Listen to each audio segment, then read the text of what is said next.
everybody. I'm Dr. Christy Taylor, founder of WORxK Solutions LLC and WORxK Global News Magazine. And I am so excited to bring you another episode of our Changemaker series. And today we're featuring Dr. Katherine Hayes. She is an author, podcaster, woman of all things, woman of faith. She's an editor, speaker, and volunteer art teacher for Light for the Future School in Guatemala. And she's a devoted wife, mother, and grandmother, and the author of 2 books and has served as more than 2 books really, and has served as the compilation editor and contributor on 2 additional works. Like, that's a great way to segue you in, Katherine, because you write both devotionals and thrillers. You're just running the gamut of just an awesome talent, background in education. Let me hand this over to you, let you introduce yourself to the audience, and then we'll jump right into this conversation. Oh, no, you did a fantastic job. That's pretty much it in a nutshell. And I like to share that my background is actually in education. Started out as a teacher and then segued to being an administrator, an assistant principal, and then a principal. And so that background has been instrumental in building who I am and helping me to lead out. Taught me a lot about leadership, a lot about managing my time, a lot about project management, because that's what being a principal is. It's managing a million projects, right? With not a lot of time or money. So, man, was that great preparation to work in the publishing industry. You know, that's part of the story I tell, as I go out, and I'm a career executive coach, but I go out and I'm talking to people. When you're working in education, because we do share that similar background, it's kind of like you have to make something happen with nothing, right? And there's times when I say, hey, what is the budget for this project? And they go, you are the budget for the project, right? Now, you just shared a little bit about your career. You had a successful career in education before you transitioned into publishing. And all of those attributes and I just want to say message, if you're tuning in today, tomorrow, next week, or 3 years from now, notice one of the things that Dr. Hutchinson said here was, she talked about transferable skills, which is something I'm always telling people, that you gotta look at those transferable skills and strategies. But, you've shifted into this publishing industry and you're writing such diverse works. And I'm just excited to jump into this interview with you today, because we're going to talk a little bit about some of the stories that you've written, as well as some of these devotionals. Now, what was that turning point that made you decide to pursue writing? You're a principal, right? A school principal. You decided to pursue this transition into writing, editing, and speaking full time. Yeah. Well, so writing was one of my loves.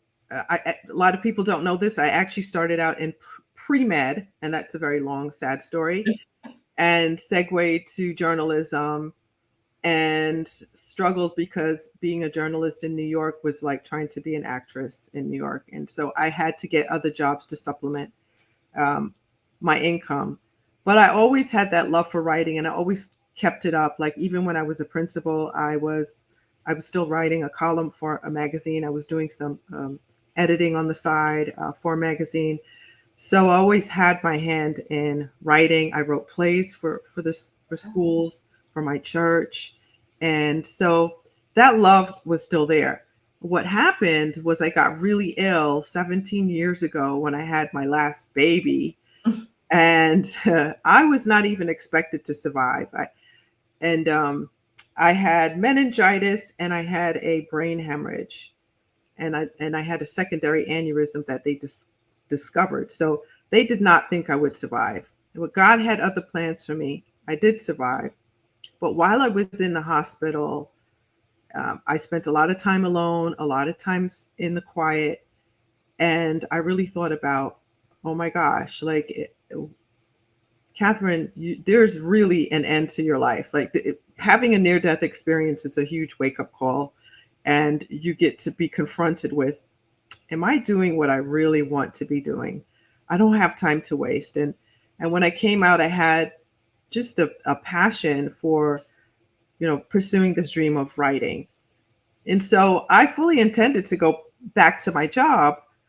However, my husband was full-time in the Army. He was a warrant officer, and he got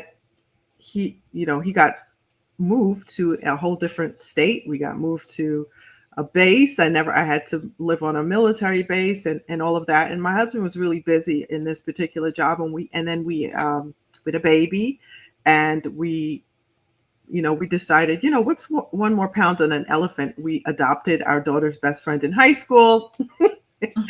And so my husband was like, you're still recovering. We have all these kids in the house. I'm working a lot of hours. Why don't you take this time to pursue your dream of writing? You'd love that. That's what you love. He created a little office for me in the laundry/cat room, is where the litter boxes were. The laundry was done. And he created this cute little, I love my little office laundry room thing, right? He created this little uh, desk that had like this what do you call it, like a spring release to keep it in place in the corner. And I did my writing like in the morning or in the evening when the kids went to bed. And that's how that started.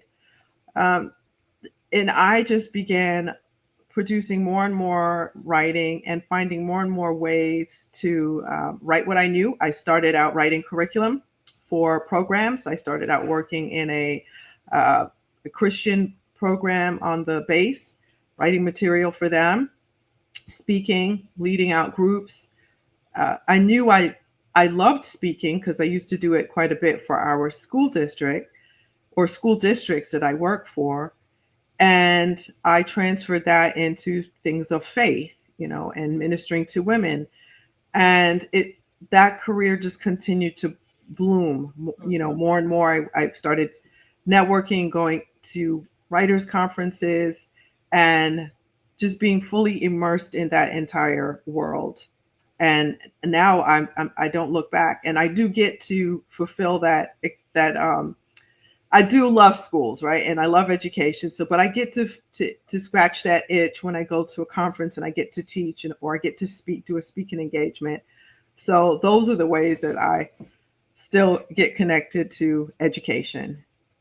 Yeah, we're going to transition in a moment because I must circle back to ask you what are some of the topics that you talk about. Mm-hmm. You are very passionate. I kind of mentioned earlier about your faith, just the process of storytelling in general, and just based on just you answering that question, right?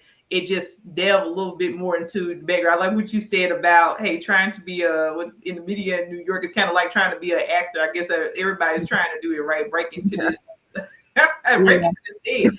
Now I want to just transition here, talk about, how you've shared a little bit, but your work, it really is diverse in terms of you writing devotionals, thrillers, you do podcasting. How do you balance like your storytelling with faith-based inspiration?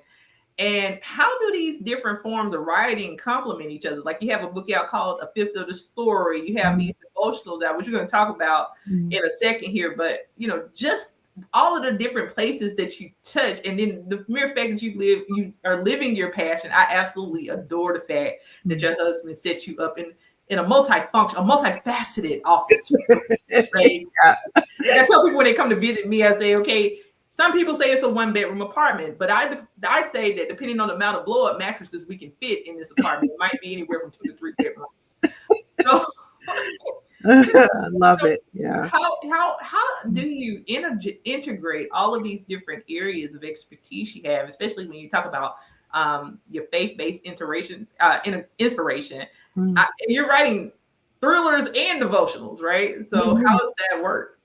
Yeah. So my tagline is dressing in God's love through the spoken and written word. And I apply that to everything, whether I'm doing a speaking engagement, whether I'm writing a thriller, a devotional, and even if I'm speaking to a secular group. I don't always speak to Christian groups. So, but I still make sure that whatever message that I'm preparing and I'm working on, it's meant to educate, it's meant to inspire, it's meant to entertain. People love to laugh, so they like a little tear jerk, every once in a while. They like to learn something, and they want to feel loved. So every time I go to speak, or I write a story, or I'm writing a devotional, or I'm writing an article, I write tons of articles for blogs and magazines.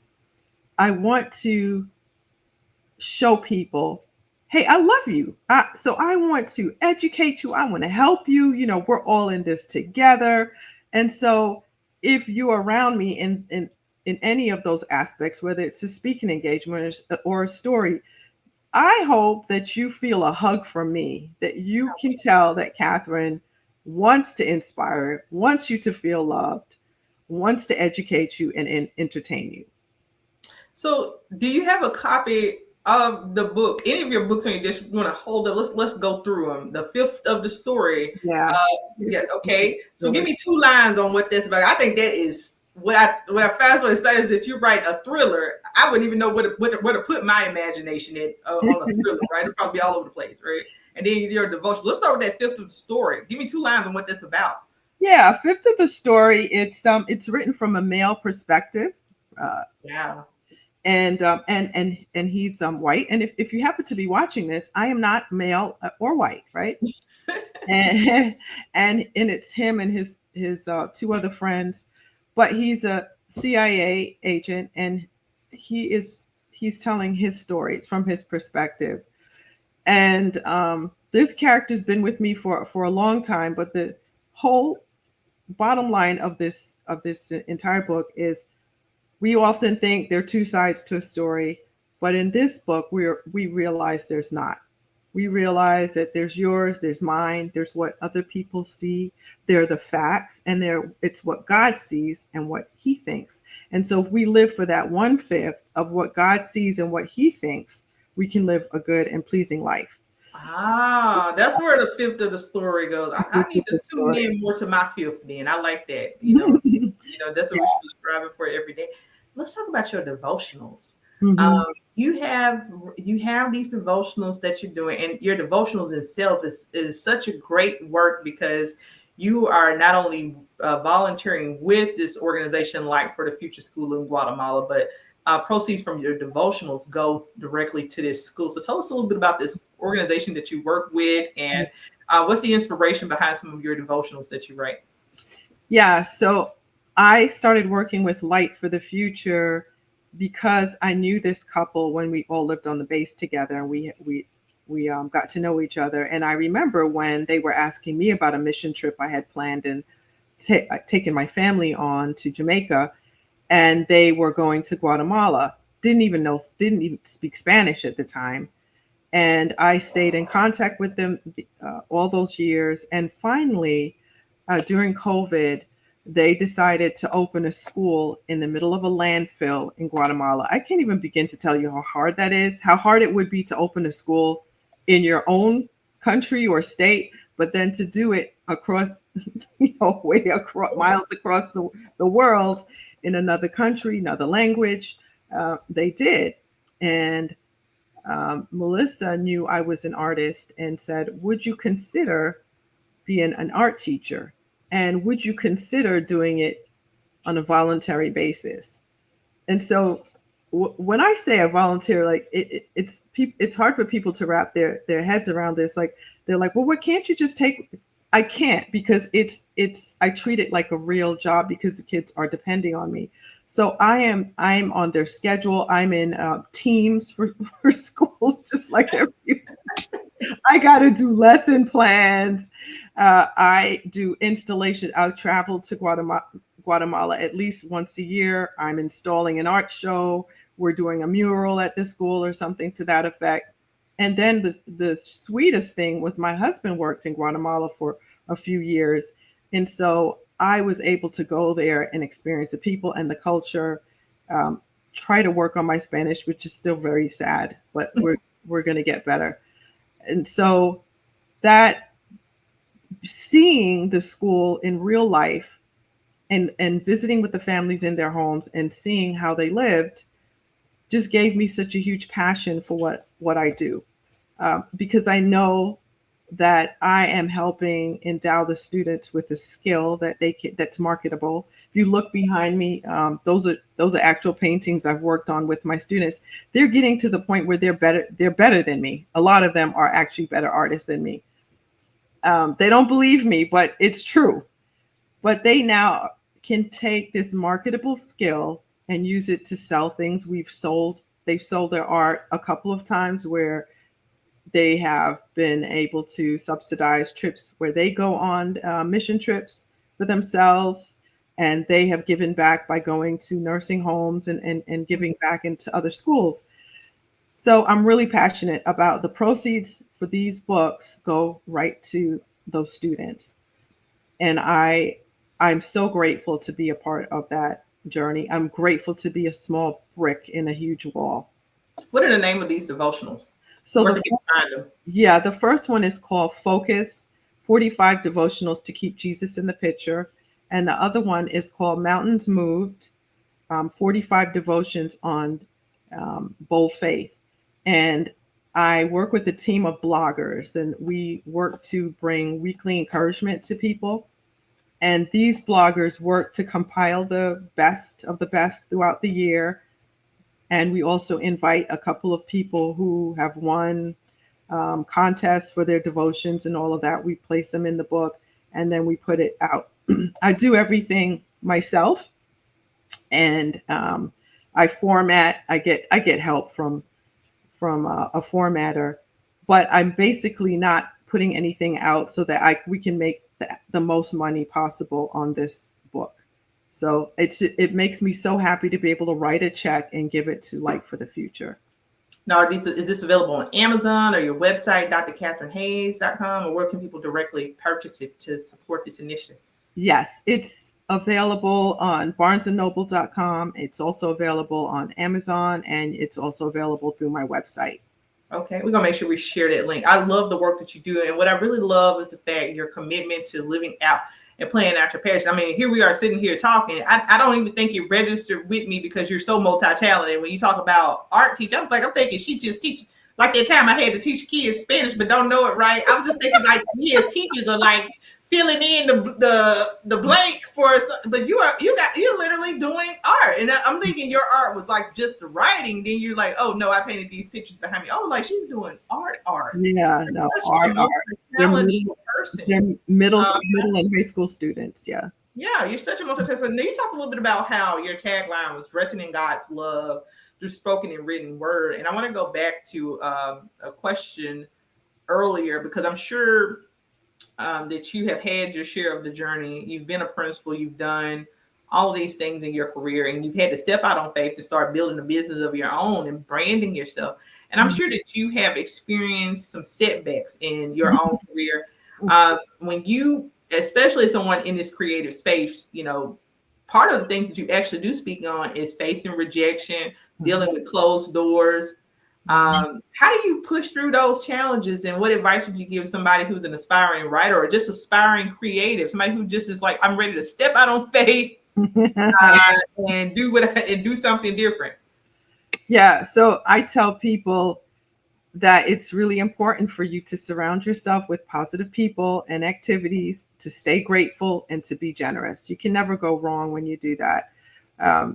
And also to stay teachable. No, I want to be learning until the day that God calls me home. I never want to feel like I know it all or I've arrived. I want to always be a work in progress. I don't see that as a bad thing.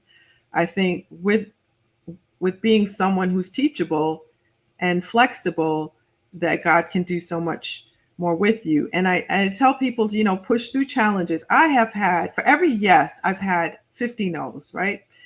And so you cannot let the no's define you. You can't let the rejection define you. If there's something to learn from it, then learn from it. But just know that everybody's not for you.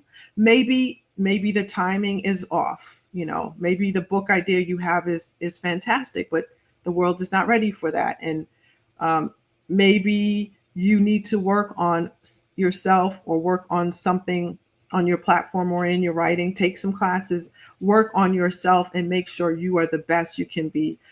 Don't be a crybaby and talk about people don't do that. Just work on how you can improve yourself, how you can learn from the no's, you can learn from the closed doors, and always know that if there's one door that closes, God has a better one for you that he will open.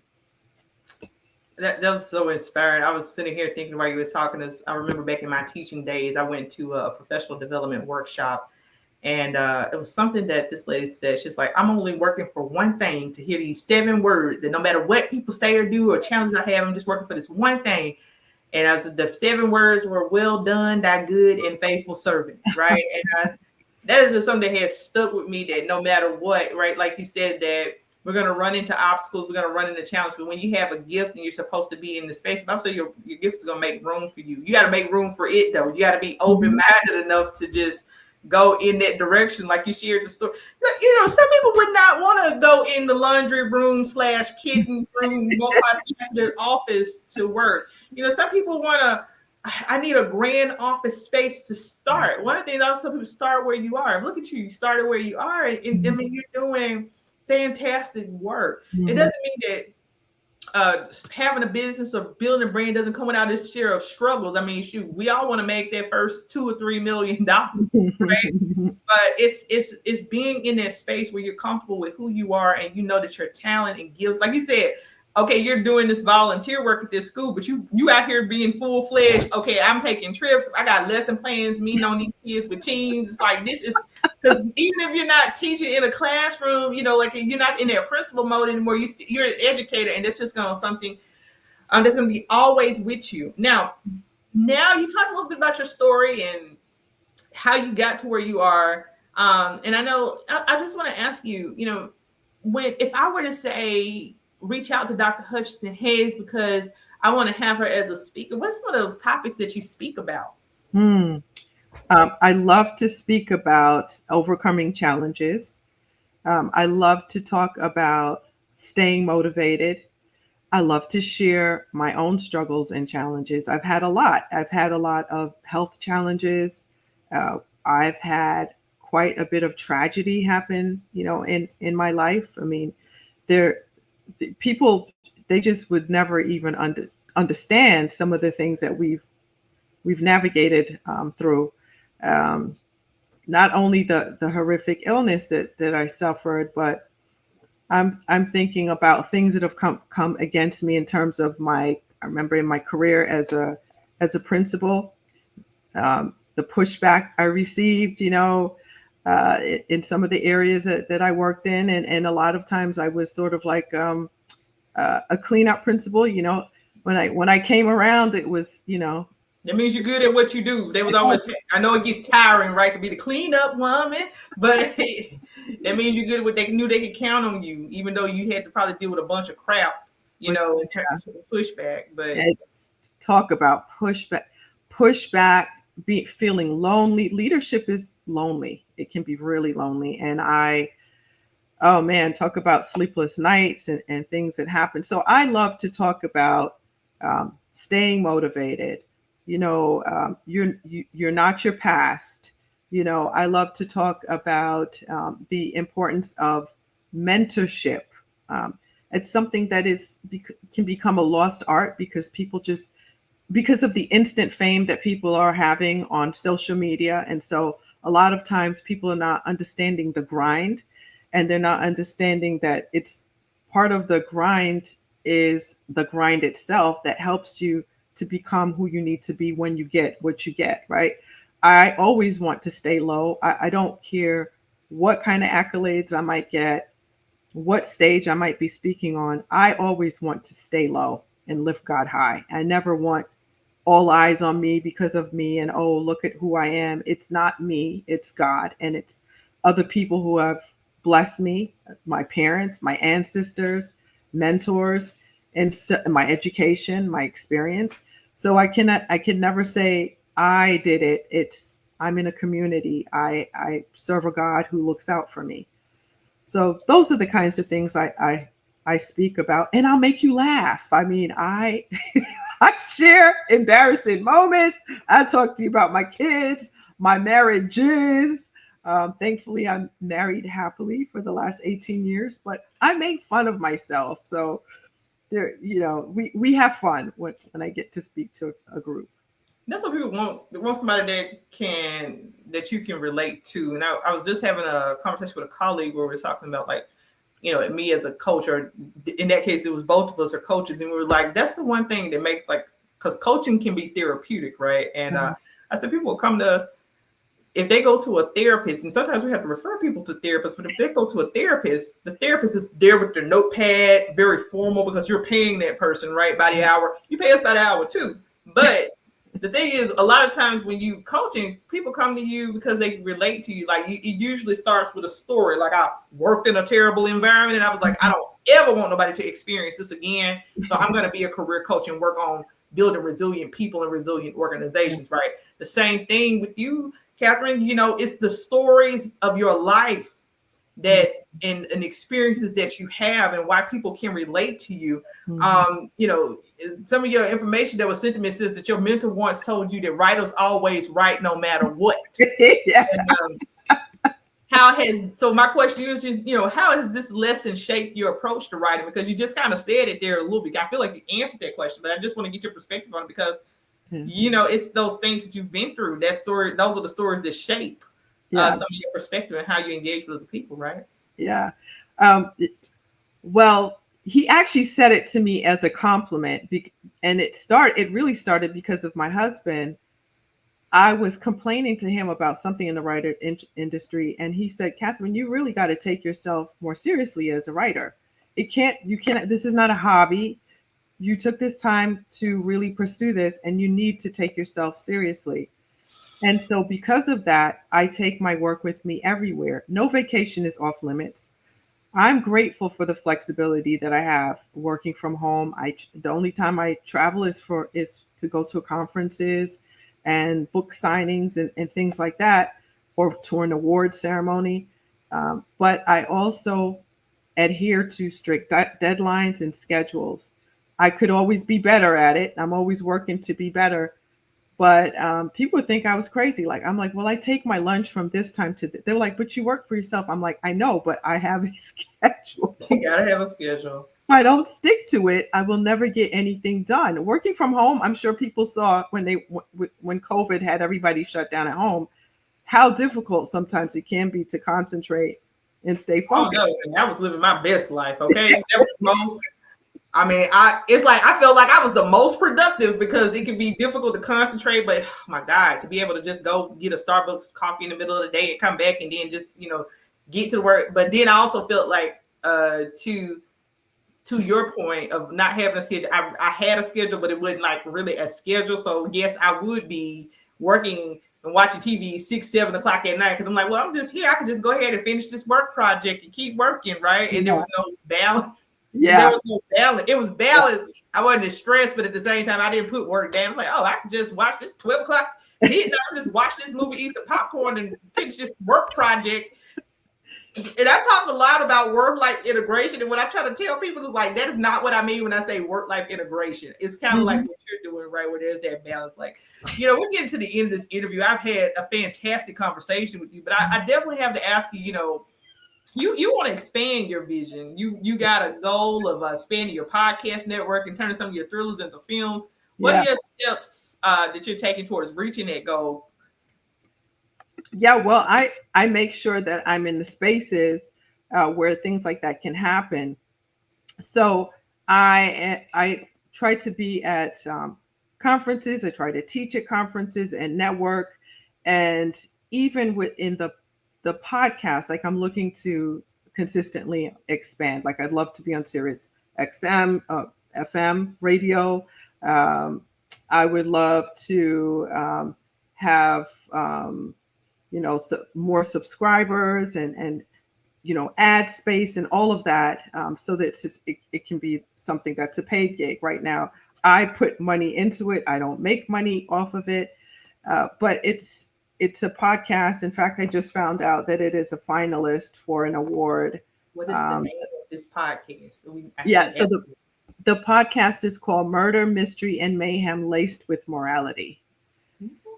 So so the majority of the people who come on are thriller writers, true crime, mystery, suspense, romantic suspense, cozy mysteries, all of that.